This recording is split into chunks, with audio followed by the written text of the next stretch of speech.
Again, you've got to fish where the fish are. And if your consumer is looking online, if they what they're looking for, they're not coming to your website to find out about your family history. They're coming to your website because they want to get a price on tires.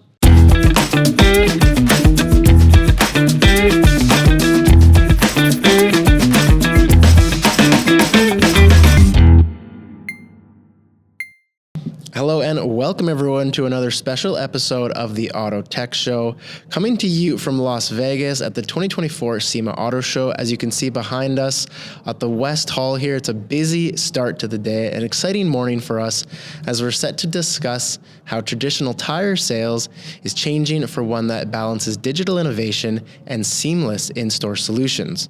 And to do so, I'm excited to introduce an industry name that you'll know very well, Tire Connect by Bridgestone. Tire Connect operates as a business unit within Bridgestone, continuing to fulfill its long-standing mission of helping tire dealers increase customer satisfaction and boost revenue. They do this through their innovative tire commerce solution, one of the most advanced on the market. It is really cool. And with thousands of tire retailers and dealers using Tire Connect by Bridgestone, we can be sure that our guest knows our topic inside and out and as part of his daily conversations. So with that introduction, please welcome to the show the Director of Business Development and Sales and Marketing at Bridgestone Tire Connect, Chance Harrington. Chance, thank you for your time today. I know it's a busy show. Your calendar's back to back. There's lots going on, as we can see just behind us here in one of the halls. How's everything going for you so far? Well, thanks, Mark. It's been an absolutely great show so far. We've got to catch up with a lot of our customers. Each year we seem to, there's more and more that we recognize and come by and see us, and having great conversations about new opportunities. So. Good, I'm glad. And it's there's lots going on this show. Anything that you're particularly excited to be seeing this year? For me this year, it's been all about meetings. I haven't even had a chance to walk the show yet. Okay. I'm hoping to get a little bit of time this afternoon to especially check out the North Hall. Yeah, the North Hall seems to be really cool with the solutions going on and everyone doing some really cool stuff in there as well. It's really nice to see. So let's jump straight into it and start things off at the top of kind of this conversation we've been talking about. So from your frontline perspective, you've been in the industry a long time, building obviously the solution here. How have you seen tire buying habits change over the last few years to where we are now? Well, the biggest change, I think, is when we first started Tire Connect before Bridgestone. There was a real reluctance from a dealer perspective to embrace online. Like their website was literally basically a brochure website. A little bit of information about the family. It's, Bob's Tire, and it started by great Bob's great grandfather, and a little bit about the family history, but nothing really. No conversion tools. Everyone wanted the customer to call them because they were the experts. That was the old way, yeah. That was the old way. Enter Tire Connect back in 2013. That was the overall perception. And consumers weren't 100% comfortable with it either. They were starting to look further into it. Back then, probably about 80% of every tire purchase started online. I think we've seen that number grow now. The biggest change for our industry when it comes to the conversion to digital, the adoption of digital, came with COVID. Okay, really? Yeah, because now you've got like the choice of going in, talking to, that has gone away. And consumers were getting much more accepting of realizing they need to transact online. You compare it to, like after 2019, I don't think I ever went into the Christmas shopping in a physical store anymore. True. Yeah. Okay? Everything can be Everything done was online. And that was like trickling down into our world, into tire sales. In fact, from 2019 to 2022, the stats I saw, there was a 44% growth in online sales. Okay, now I'm talking like transactional sales. Yeah. Which is, it went from 7% to 14%.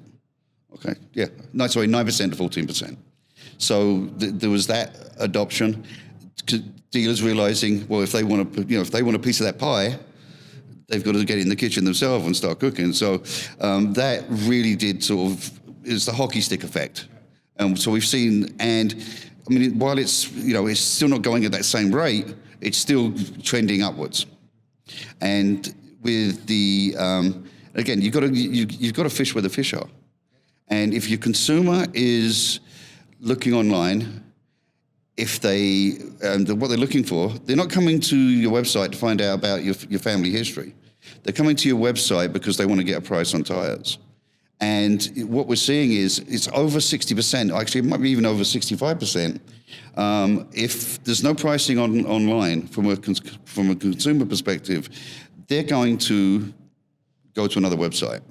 So you've lost that chance. So if you're a dealer and you're investing a couple of grand a month into like SEO or AdWords or digital marketing, but you're not showing pricing online, well, you're just throwing 60% of that.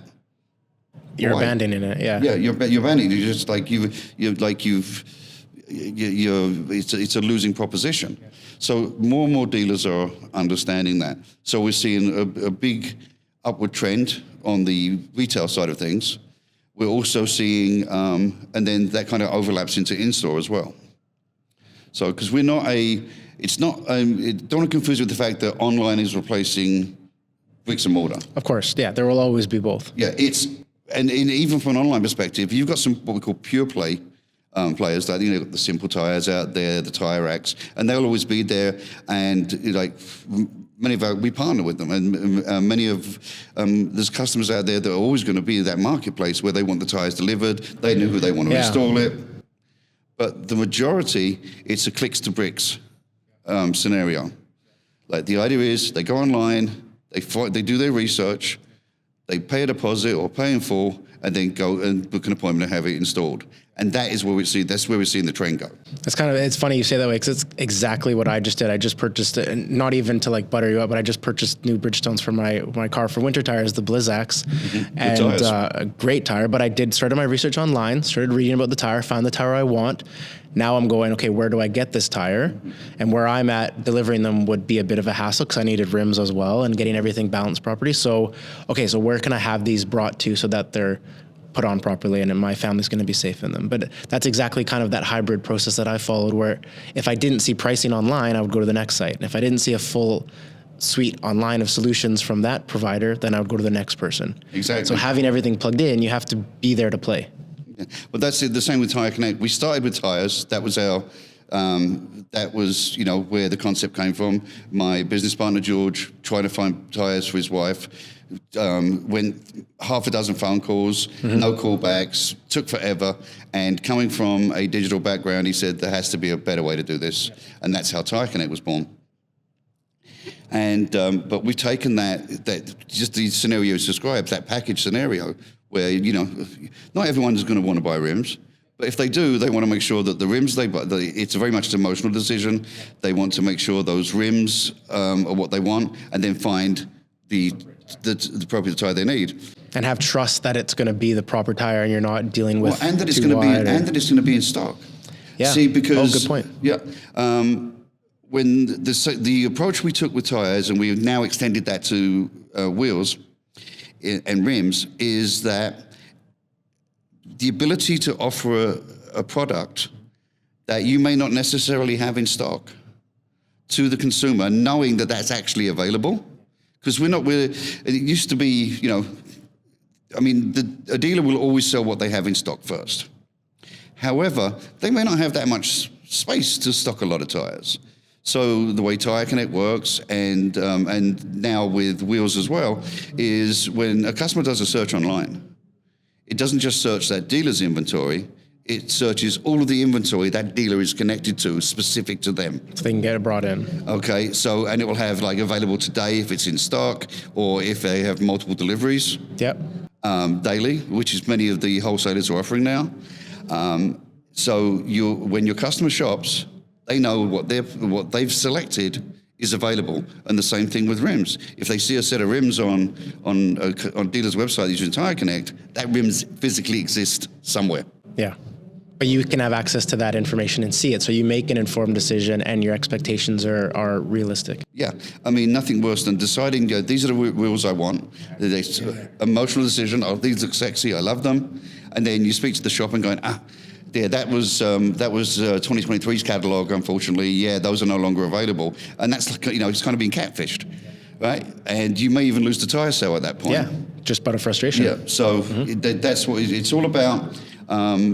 Easing everything we do, and everything that like Tire Connect does is designed to make it easier to buy tires and easier to sell tires. And that's not just from a consumer perspective, but also from a dealer perspective. We make it easier for a dealer to buy tires from a wholesaler. It's like, the days are gone where traditionally to do a quote is customer will come into the store, the rep will bring up 2 or 3 different websites, they'll work out a quote, hopefully they don't bring out a calculator and a pen and paper, but they do sometimes, and when they do, the customer's thinking, well, he's working out how much money he's going to make on me. So very often the first question is that the best you can do? Today's consumer wants transparency, even in store. They want to see that the price they get in store is the same one they saw online. And when you can turn the screen around and they see the price of the tire at the same time as you do, it eliminates that question. Trust is automatically sort of trust, established. and trust, transparency leads to trust leads to loyalty. And that brings in referrals and recurring customers. So that's what I'm talking about. The end-to-end process is it's all about transparency and trust. Your customer wants to know the price. They will know how fast they can get it, and that what they're ordering is perfect for them. It sounds like the core then of building Tire Connect was really to sort of establish this process that was missing.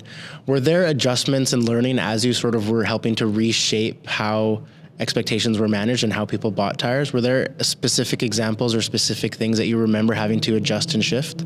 Well, certainly.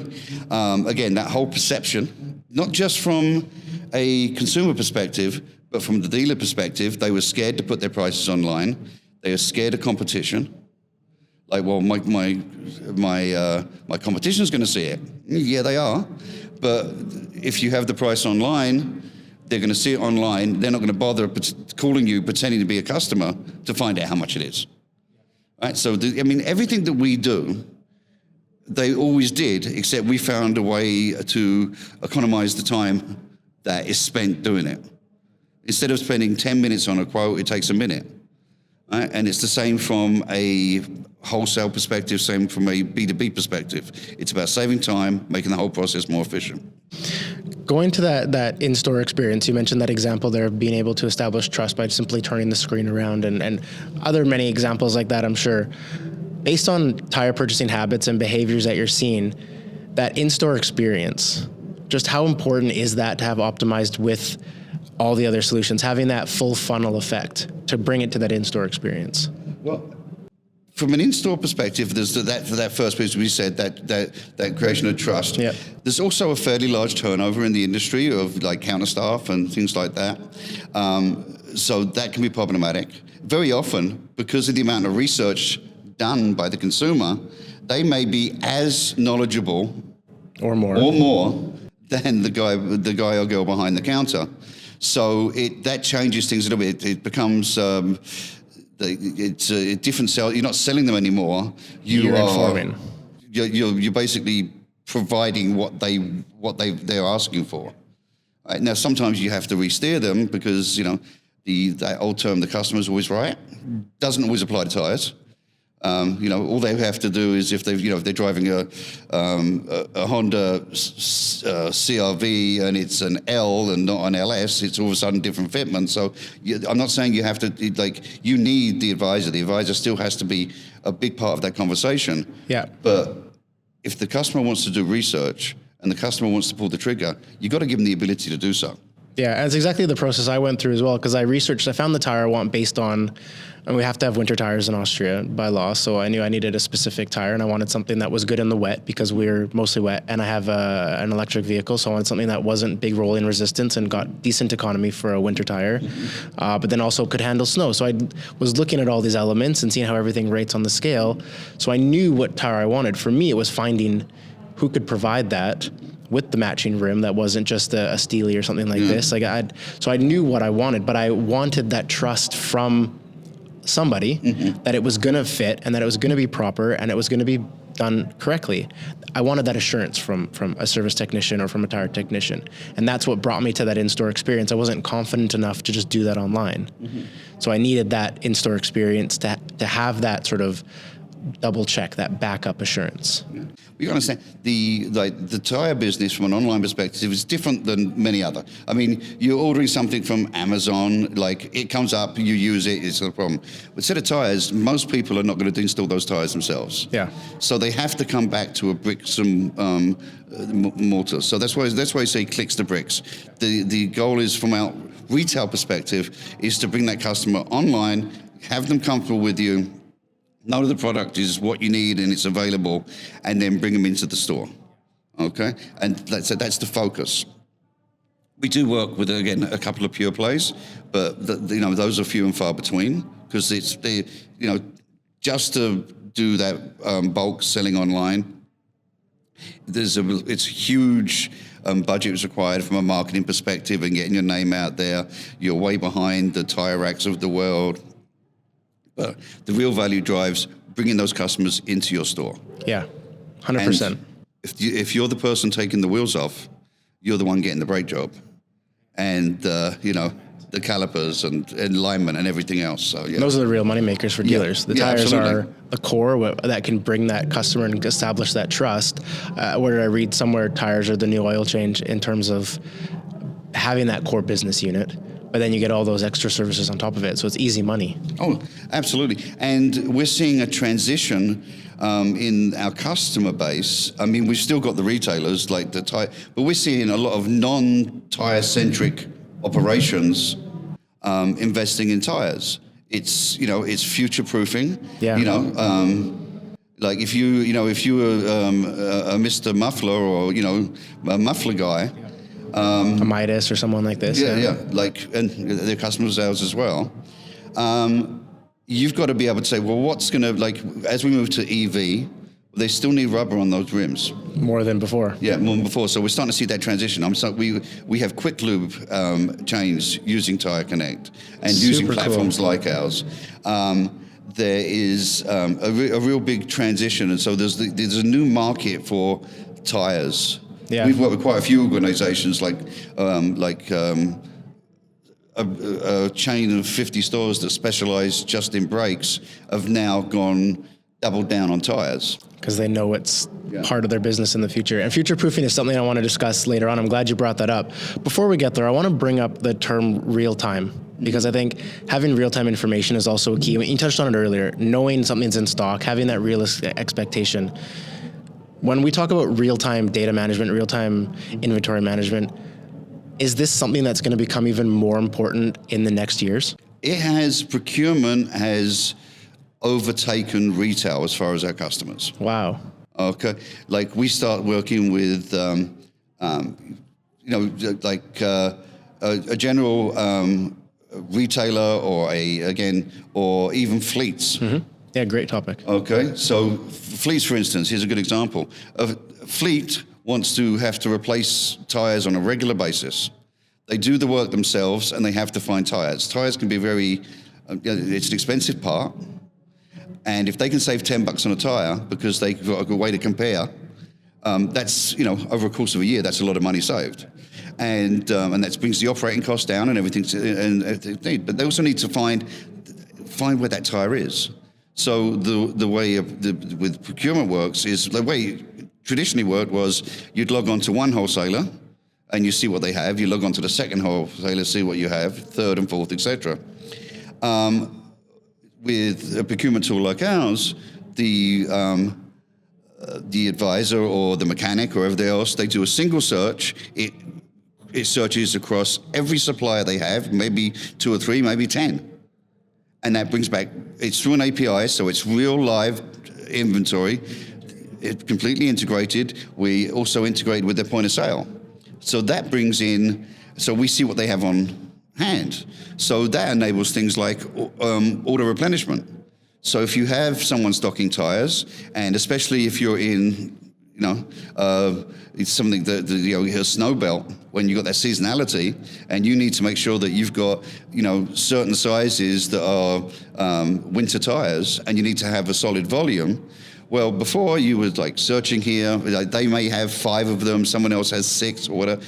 With a single search, you could set up a replenishment program where if you drop below a minimum, it's going to bring in, let's say you want to have a minimum of I don't know, 40 tires, and it drops to 25 or 24. Let's do the math quickly. You don't want to get caught with your hand. Yeah, and then so their system's going to say, okay, it's Thursday afternoon. That's when we do the check. We're at 14 tires. It's going to order those remaining 26 tires from wherever it can get them. So it might take 13 from here and 13 from here. So it amalgamates that, and at the end of the day, the dealer's able to fulfill what they need with the customer. And that's the type of connectivity that we're talking about, is the ability to have a single point of information and truth. Yeah, which is super vital. Yeah. Yeah. And, like I've spoken to procurement managers where you could ask them, like, well, how many tires did you order from so-and-so? Or who ordered these tires? And you can't, because everything's so segmented. When you have a procurement dashboard that pulls everything in, you can see exactly what was ordered. You can see what was searched, what was ordered, which tire is where, if it's in a sister store or that type of thing. It completely aggregates that information and in a way that it's easily distillable. And that helps with reporting, forecasting. It even goes further than that as well. We look at, I was going to ask you kind of what's the next step in this, like what's the future of this? And I think managing that data to a predictive side as well, and having dealers know that customer needs to have that tire change in the next X amount of kilometers. Is that kind of the future that you guys are working towards as well? I think there's for us, not necessarily. We don't. That's not our bailiwick. But what we did and what we built our business on is partnering with those organizations that do. So, there's a lot of manufacturers out there investing with RFID and things like this. And I was talking to someone this week who have a sensor. You drive past the sensor, it will tell you what tire it is, if it was OE, what the tread depth is. And if we were to partner with someone like that, our role in that would be, okay, well, let's turn that into a quote. Yeah. As an add-on, yeah. Yeah, so those are the type of things we're looking for. Bringing things together in that same aspect you mentioned. Yeah, because it's again, small market. It's a massive market, but it's really kind of small. As far as a lot of systems that used to be completely separate need to work together to make it easier for the dealer, easier for the manufacturer, easier for the wholesaler. Because ultimately there's so many different data points coming in. It's impossible for them to manage all of this and optimize their business. And that's where these new solutions, these new AI-based software platforms, dashboards, what you guys are doing sort of gives them that visualization and that automation so they can focus on what really matters. Yeah, 100%. Like, I haven't spoken to most tire dealers are not software experts. Mm-hmm. Yeah. Okay. And attempting to do it yourself, especially if you're a smaller guy, can be very daunting and expensive task. Even for the larger organizations. And I've spoken to some really major chains that are still very antiquated in the way they do business, because it's difficult to turn a large ship. Right? So it's once you're kind of in one particular mode, moving out of that mode is it's not just a couple of months, couple of weeks, it could be a couple of years to do that complete transition. But we are seeing that. Those larger chains, those larger organizations are really putting time and effort into investigating how they can make that whole supply chain from manufacturer through to the end user way more easy. And then have that user be part of their business for a long time as well. Yeah. Is that kind of going back to that future proofing aspect? Then we mentioned the get involved with tires. I mean, no matter what kind of your business model is in the space, that's sort of one aspect. What's your other sort of key message or something that comes up when you think about future proofing your operation in the industry here? I think you have to, that's not my bailiwick. I'm not a tire guy. I'm a software guy. Yeah. But I think diversifying, all right? And this was saying, you see with the lube guys and the thing, and investing in ways to make the job easier for yourself. Because the last thing you want to do is competing on price in the tire world is tough. Okay, especially with map pricing and things like that. So you've got ways to make yourself stand out. You've got to attract customers. Back in the day, you would run an ad in the yellow pages. You would do your traditional advertising in the newspaper or the radio. But now you've got to actually invest. If you're going to go into the retail side of it online, you can't just put something like Tire Connect on a website and hope that it's going to generate. It doesn't work that way. That Field of Dreams concept doesn't work. Yeah. You have to invest in the money to bring the right consumer. You want to invest that money locally, so local advertising, because you don't care if you're selling in a single market. You care about that 20 mile or 20 kilometer radius around you are the ones who can potential customers. So those are the ones you need to focus on. So local marketing, you want to engage. Again, no more they're either software developers or are they marketers in most cases. I mean, that's a generalization, but I mean, in most cases, you need to think in this way. Yeah. So, and you need to attract the right type of customers to come in. Be very targeted in your approach. Chances are you're going to need to partner with an agency to do that, but it's well worth it. Yeah, have the right partners, and that's exactly what you're focusing on as well. Having those right business partners that you can authentically help, and they can actually have that lifetime relationship with you. I think that's a great point there. Yeah, and it comes down to when they're shopping, when a retailer's shopping for software to help their business. They've got to, before it was like, okay, I need someone who's the best one to handle my POS, the best one to handle my merchandising, the best one to handle my conversion. A full tool belt. Yeah, a full tool belt. There's no one out there that's doing everything. Yeah, of course. So what your question is, great, you do, this is shopping for a point of sale, for instance. Okay, I need to tick all these boxes, but an extra box you have to tick now is, do you integrate with these other services that I need? Because it has to be an end-to-end solution. Because they want a simpler solution at the end of the day as well. They don't want to have this tool belt of thing. I think that's what you guys do great. And like you said, having those right partners is a really key aspect. So I really like that. I mean, we started off with the concept, it's better to partner than compete. I like that. It's more realistic and it's scalable. I think that's a super point. And it's a nice future-proof point to kind of end on as well for everyone listening as well. So listen, I've enjoyed this chat. I know you got plenty of places to be, so I've enjoyed really this insight. It was really great to have this talk, and wish you the best at the show here. Thank you very much, and thank you for inviting me. Absolutely. It's been a pleasure. And for everyone watching and listening on this episode of the Auto Tech Show, thank you so much for being with me. It's great to have you. Lots going on at the show. This is a great talk with Tire Connect by Bridgestone. We'll put all their information below. If you do have questions or comments, or you want to learn a little bit more, definitely reach out to Chance, reach out to myself. Happy to provide you with some information and answer and resources there. So we'll leave the episode there for today, and we'll be back with another episode from SEMA very shortly. But for now, wishing you a great day in the world wherever you may be, and we'll see you on the next episode very soon. Bye for now.